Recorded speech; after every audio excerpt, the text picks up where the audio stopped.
शहर के बाहरी इलाके में बने एक सुनसान और जर्जर गोदाम के अंदर एक अंधेरे कमरे में कुर्सी पर बंदी इशिका धीरे धीरे आंखें खोल रही थी।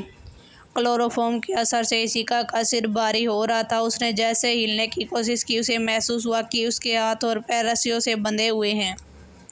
कमरे के अंदर हल्की पीली रोशनी में उसका चेहरा चारों तरफ देखा। वह एक अंधेरा कमरा था। तभी उसे अचानक वह वाक्य याद आ गया कि कैसे वह कॉरिडोर में जा रही थी कि अचानक कुछ नकाबपोश गुंडे उसके सामने आ गए और उसे बेहोश कर दिया। इशिका का दिल जोरों से धड़कने लगा। उसे अपने नहीं बल्कि अपने होने वाले बच्चे की चिंता थी।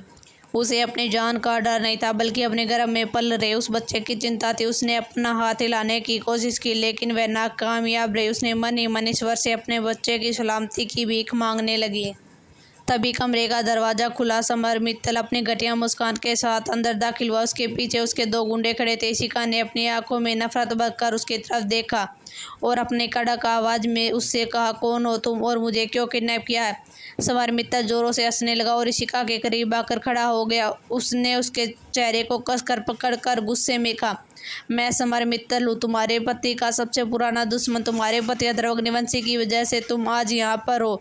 उसने मुझे बर्बाद कर दिया, मेरे सभी धंधों को बंद करवा दिया, मेरा बिजनेस बर्बाद कर दिया। अगर तुम्हारा पति ने मुझे बर्बाद किया है तो मैं भी कैसे शांत रह सकता हूँ? मुझे पता है उसकी जान तुम में और इस होने वाले बच्चे में बसती है। अगर तुम दोनों को कुछ हो जाए तो वह टूट जाएगा। मैं उसे टूटता हुआ देखना चाहता हूँ, मेरे घुटनों पर देखना चाहता हूँ उसे। जैसे ही पता चला कि तुम गायब हो, मुझे यकीन है कि वह पागलों की तरह गुस्सा हो जाएगा। इतना कहकर वह जोर जोर से हंसने लगा।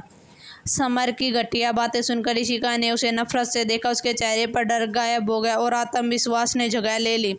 वह उसकी बातें सुनकर हंस पड़ी और समर मित्तल गुस्से से उसे देखने लगा। समर मित्तल, तुमने बहुत ही बड़ी गलती कर दिया, मुझे किडनैप करके। इशिका की आवाज़ में जरा भी डर नहीं था। उसने बिना डर उसकी आंखों में देखकर कहा, मुझे क्या लगता है, मुझे मोहरा बनाकर तुमने अथर्व को कमज़ोर कर दिया। तुम जैसे नामर्द और इस कर भी क्या सकते हैं जो एक औरत को मोहरा बनाकर लड़ना जानते हैं। तुमने मुझे यहाँ लाकर बहुत बड़ी गलती कर दी है। तुमने अपनी मौत को खुद बुलावा कर दिया है। अथर्व तुम्हें छोड़ेगा नहीं, अपनी उल्टी गिनती शुरू कर दो। इशिका का यह खौफनाक हौसला देखकर समर बुरी तरह बौखला गया। वह उसके चेहरे पर डर देखना चाहता था, लेकिन ऐसा कुछ न हुआ। उसने गुस्से में आगे बढ़कर इशिका के चेहरे पर जोरदार थप्पड़ जड़ दिया। थप्पड़ की गूंज कमरे में सुनाई दी। इशिका का चेहरा एक तरफ घूम गया, उसके होठों से खून निकलने लगा, लेकिन फिर भी उसने हार नहीं मानी। उसने अपनी तीखी नजरें समर पर गड़ाए रखी। मैं भी देखता हूँ कि वह तुम्हें मेरे कैसे कैसे बचाता है। समर गुस्से में कांपते हुए अपने गुंडों को बाहर पहरा देने के लिए कहा और कमरे का दरवाज़ा बंद करके ताला लगा दिया।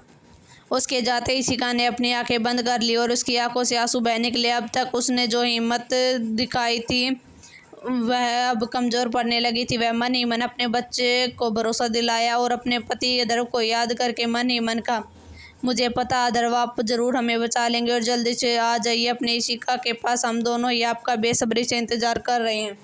दूसरी तरफ ओल्ड अग्निवंशी मैंसन में इधर गुस्से से पागल होकर हॉल में इधर उधर चक्कर काट रहा था। अभी तक इशिका का कोई पता नहीं चला था, इसलिए इसे बहुत ही गुस्सा आ रहा था और इशिका और अपने होने वाले बच्चे की चिंता भी हो रही थी। वे दोनों किस हाल में हो गए। तभी अचानक अथर्व को कुछ याद आया। एक दिन इशिका जब सो रही थी तो उसने उसकी सेफ्टी के लिए उसके मंगलसूत्र में GPS ट्रैकर लगा दिए थे, क्योंकि उसके बहुत से दुश्मन थे और किसी का भी भरोसा नहीं किया जा सकता थी कि कब क्या हो जाए। इसलिए उसने इशिका के मंगलसूत्र पर GPS ट्रैकर लगाया था। यह बात किसी को भी नहीं पता थी।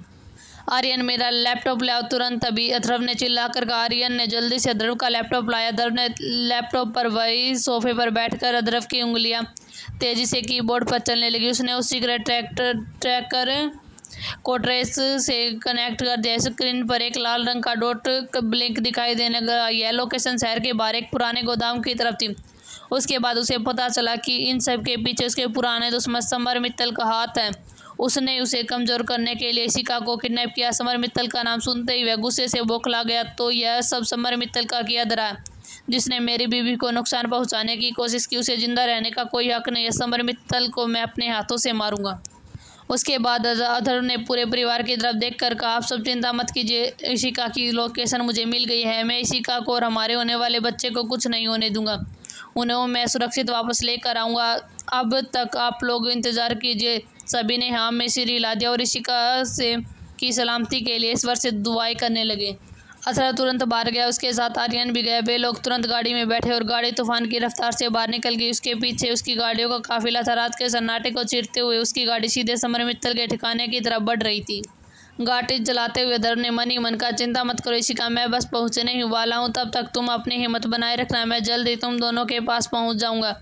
बस थोड़ा सा इंतजार करना, मैं आ रहा हूँ। समर मित्तल ने अपनी बर्बादी का रास्ता खुद चुना, तुम बस अपनी हिम्मत मत हारना, तुम्हारा तरफ आ रहा है।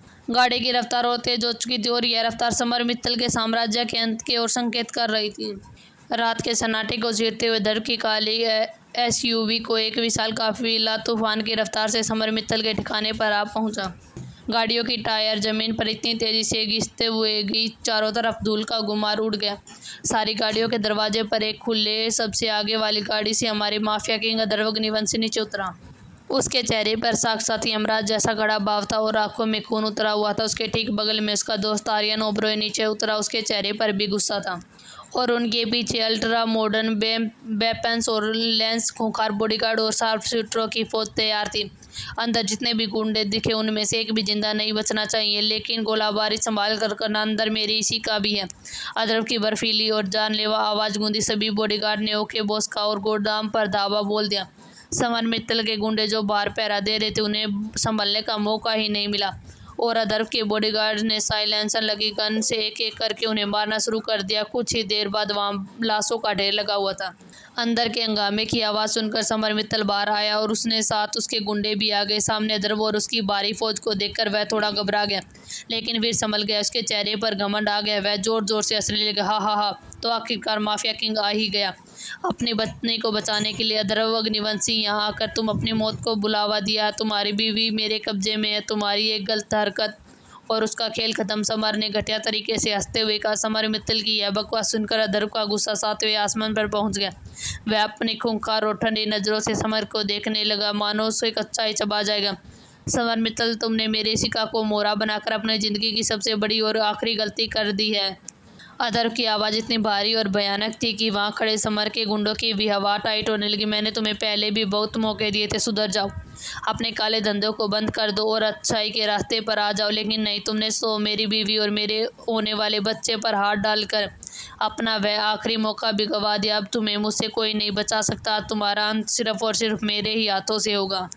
ये कहते ही अथर्व ने चीते की रफ्तार से समर मित्तल की तरफ झपटा। समर ने अपनी गन तानने की कोशिश की, लेकिन अथर्व ने एक जोरदार किक मारकर उसकी गन हवा में उड़ा दी।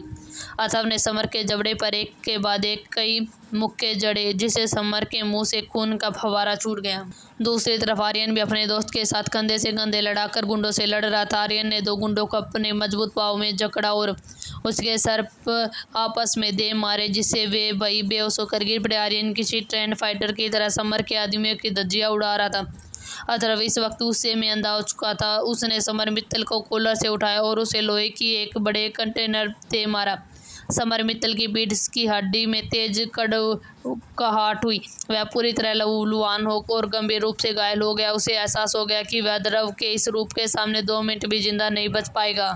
अपनी मौत को इतने करीब देखकर समर मित्तल घबरा गया। उसने दर्द से कराते हुए चीख कर अपने बचे हुए खूंखार गुंडों को हुक्म दिया, क्या देख रहे हो तुम सब, मारो इसे, यह जिंदा नहीं बचना चाहिए। अपने गुंडों को आगे धकेल कर समर मित्तल खुद वहां से चुपके से गायब हो गया। अथर्व ने उसे भागते हुए देख लिया था, लेकिन इस वक्त समर के दर्जनों गुंडे हथियार लेकर अथर्व और आर्यन पर टूट पड़े। अथर्व का गुस्सा अब उस स्तर पर पहुंच चुका था जहां वह इंसान नहीं बल्कि साक्षात यमराज बन चुका था। वह बेहद बेरहम क्रूरता के साथ सबको मारने लगा। उसने एक गुंडे का हाथ पकड़ा और पूरी जोर से मरोड़ दिया कि उसकी हड्डी टूटने की भयानक आवाज़ पूरे गोदाम में गूंज उठी। उसने नीचे पड़ी एक तेज धार वाली तलवार उठाई। जो भी गुंडा उसके सामने आ रहा था वह उसकी गर्दन को काट रहा था, तो किसी के हाथ पैर काट रहा था। गोदाम की जमीन अब समर के गुंडों के खून से लाल हो चुकी थी। आर्यन भी पीछे से अथर्व का पूरा साथ दे रहा था। वह भारी लोहे की रोड से गुंडे के सिर फोड़ रहा था। दोनों ने मिलकर समर मित्तल की उस पूरी फौज को चंद मिनटों में शमशान में तब्दील कर दिया। चारों तरफ सिर्फ लाशें ही बिखरी हुई थी और चीखें गूंज रही थी।